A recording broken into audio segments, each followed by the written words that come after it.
अस्सलामुअलैकुम वरहमतुल्लाह। आपके अपने चैनल अल केमिस्ट में आपका केमिस्ट सज्जाद अहमद हाज़िर खिदमत है 1000 practical business idea video series की नेक्स्ट एपिसोड में, जिसमें हम आजकल डिस्कस कर रहे हैं केमिकल्स, रॉ मटेरियल्स की केमिस्ट्री को। तो इन केमिकल्स की जो केमिस्ट्री है, इसको डिस्कस करने का मकसद ये है कि फॉर्मुलेशन में हमें ये इस बात का अंदाज़ा हो जाए कि कोई केमिकल हम इस्तेमाल कर रहे हैं तो वो केमिकल, उसका फंक्शन क्या है। आज दो टॉपिक्स हम इंट्रोडक्शन ऑफ रॉ मटेरियल्स में डिस्कस करेंगे। पहला हमारा है PQ7, जिसको पॉलीक्वाटर्नियम 7 भी कहा जाता है। और इसके अगर हम केमिकल इंग्रेडिएंट्स को देखें, polyquaternium 7 is highly charge cationic polymer of diallyl dimethyl ammonium chloride and acrylamide. तो ये इसकी केमिकल इंग्रेडिएंट्स हैं PQ7 के। और अब इसके अगर फंक्शंस की हम बात करें तो ये एक बहुत अच्छा फिल्म फॉर्मर है कि अगर ये स्किन के ऊपर यूज़ हो या हेयर्स के ऊपर यूज़ हो तो इसने एक स्किन के ऊपर या हेयर के ऊपर एक फिल्म फॉर्मेशन करनी है इसने। और it offers the moisturising and lubrication and rich creamy foam.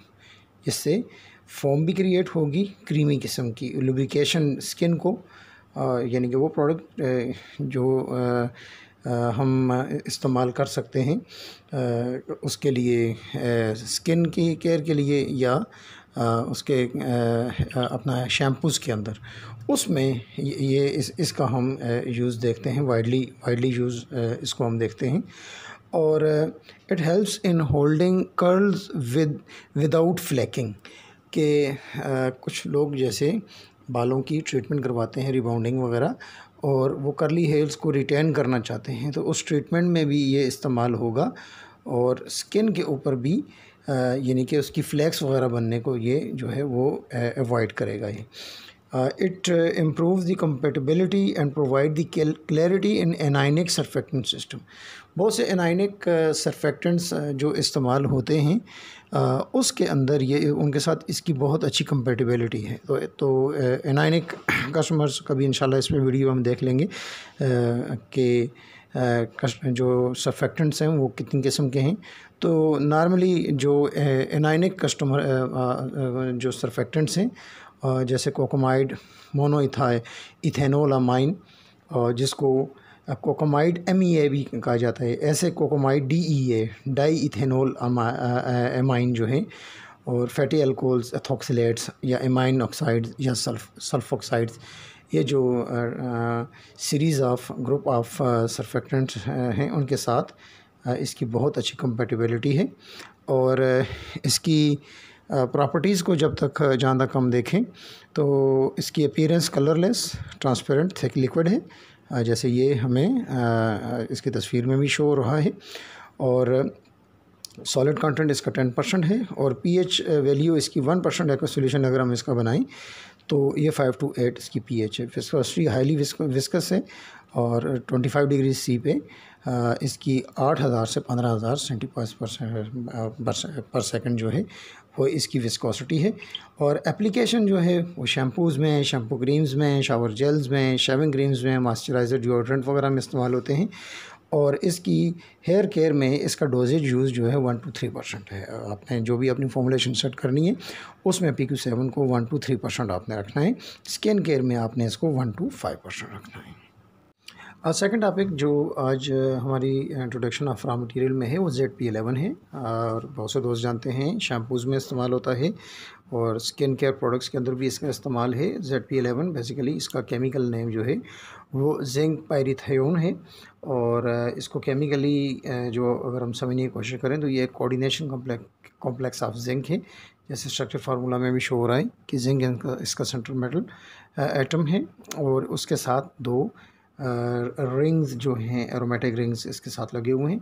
इसकी बहुत अच्छी एंटी माइक्रोबियल एक्टिविटी है, बहुत अच्छा ये एंटी माइक्रोबियल एजेंट है and use for the treatment of dandruff. Skin के ऊपर जो खुश्की हो जाए, बालों में खुश्की हो जाए, तो बहुत से दोस्त पूछते रहते हैं कि एंटी डैंड्रफ शैम्पू जो है वो किस चीज़ से बनेगा। उसमें और बहुत से जो इंग्रेडिएंट्स हैं उनमें से एक ये ZP11 है। मिल्की थिक में पेस्ट की शक्ल में आपको ये अवेलेबल होता है और ZP11 के नाम से मार्केट में ईज़िली ये अवेलेबल है। और थोड़े से इसके हेल्थ इफ़ेक्ट्स जो हैं उसको और इसके लीगल स्टेटस को थोड़ा सा समझने की ज़रूरत है। Zinc pyrithione is approved for over the counter topical use in the United States as a treatment for dandruff. यानी कि US के अंदर इसके ऊपर कोई सैंक्शंस नहीं हैं, वो इसको अलाउ करते हैं। And is active agent in several anti dandruff shampoos and body wash gels. और बाकी इसमें in its industrial forms and strength it may be harmful by contact और इंजेक्शन। तो लाज़िम बात है कि ये फूड आइटम नहीं है और for a longer contact time इसमें प्रॉब्लम आ सकते हैं। हम नीचे इसके लीगल स्टेटस में भी इसको समझने की कोशिश करेंगे कि वो प्रोडक्ट्स जो जिनका स्किन के साथ या बॉडी के साथ लॉन्ग कॉन्टैक्ट हो उसमें इसके एडवर्स इफ़ेक्ट्स ज़रूर नज़र आते हैं। Zinc pyrithione can be in the laboratory setting trigger a variety of responses such as DNA damage in the skin cells। वही बात जो हम कर रहे हैं कि DNA जो सेल्स का DNA है उसको डैमेज कर सकता है। एक सस्पेक्ट इसका ये है फॉर लॉन्गर कॉन्टैक्ट टाइम। और बाकी इसके लीगल स्टेटस यूरोपियन यूनियन में दिसंबर 2021 में ये एनेक्सचर 2 जो उसका अपडेट है उसके तहत इसको इन्होंने प्रोहिबिटेड लिस्ट में कैटेगरी में जो इसको उन्होंने शामिल किया कॉस्मेटिक्स प्रोडक्ट के। लेकिन एक चीज़ इसके अंदर और समझने वाली है, वो नेक्स्ट जो लिखी हुई है, this substance was considered safe for use in range of. यानी कि वो प्रोडक्ट जो रेंज ऑफ हो जाते हैं, जैसे हमारे शैम्पूज़ हैं वो रेंज ऑफ हो जाते हैं और फेस वॉश वगैरह होते हैं वो रेंज ऑफ हो जाते हैं एंड लिव इन प्रोडक्ट्स। लेकिन कुछ प्रोडक्ट्स ऐसे जो फॉर शॉर्टर टाइम पीरियड अगर स्किन के साथ कॉन्टैक्ट में आते हैं तो उसमें ये सेफ़ है। आफ्टर डिफरेंट टेस्टेड कंसंट्रेशन में उसको टेस्ट किया गया। लेकिन एक चीज़ इसकी फिर भी इन्वायरमेंटली जो है ये इसकी टॉक्सिसिटी है। उसकी वजह ये है कि इसका जो सेंट्रल मेटल एटम है जिंक, ये एक हैवी मेटल है और हैवी मेटल्स जो हैं बहरहाल for longer contact with the skin इसके प्रॉब्लम्स आते हैं और एनवायरनमेंट में भी हैवी मेटल्स जो हैं उनके इश्यूज़ आते हैं कि यही अगर हम इसको ड्रेन करते हैं और पानी में और वो अगर वाटर टेबल को कंटामिनेट करता है और वो लाज़िम बात है हमारे फूड साइकिल में आते हैं तो हैवी मेटल्स जो हैं बहरहाल वो हमारे फूड चेन को, फूड सर्कल को डिस्टर्ब करते हैं। तो उस वजह से एनवायरमेंटली थोड़ा सा हैज़ार्डस होने की वजह से इसको यूरोपियन यूनियन ये कहती है कि कुछ पोटेंशियल अल्टरनेटिव्स जो हैं इनके वो इसमें अगर देख लिए जाएं। बट ओवरऑल जैसे US के अंदर इसको जो है वो सेफ़ प्रोडक्ट की कैटेगरी में ही रखा गया है। यूरोपियन यूनियन के अपने स्टैंडर्ड्स हैं, US के अपने स्टैंडर्ड्स हैं।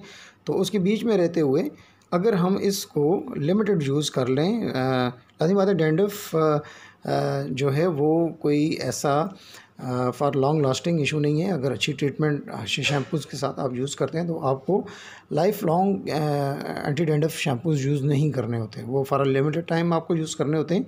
तो उसमें वो दोस्त जो एंटी डैंड्रफ शैम्पू की फॉर्मुलेशंस अक्सर बात कर रहे होते हैं तो उनके लिए हम ZP11 बहरहाल रिकमेंड कर। बस आज तक के लिए इतना ही। फिर इंशाल्लाह किसी नेक्स्ट केमिकल की डिस्क्रिप्शन के साथ, किसी नए बिज़नेस आइडिया के साथ इंशाल्लाह हम हाज़िर होंगे। बस दुआ है कि अल्लाह पाक आसानी वाला मामला फ़रमाए और आसानियाँ तकसीम करने की तौफ़ीक़ अता फ़रमाए। अस्सलामु अलैकुम व रहमतुल्लाह।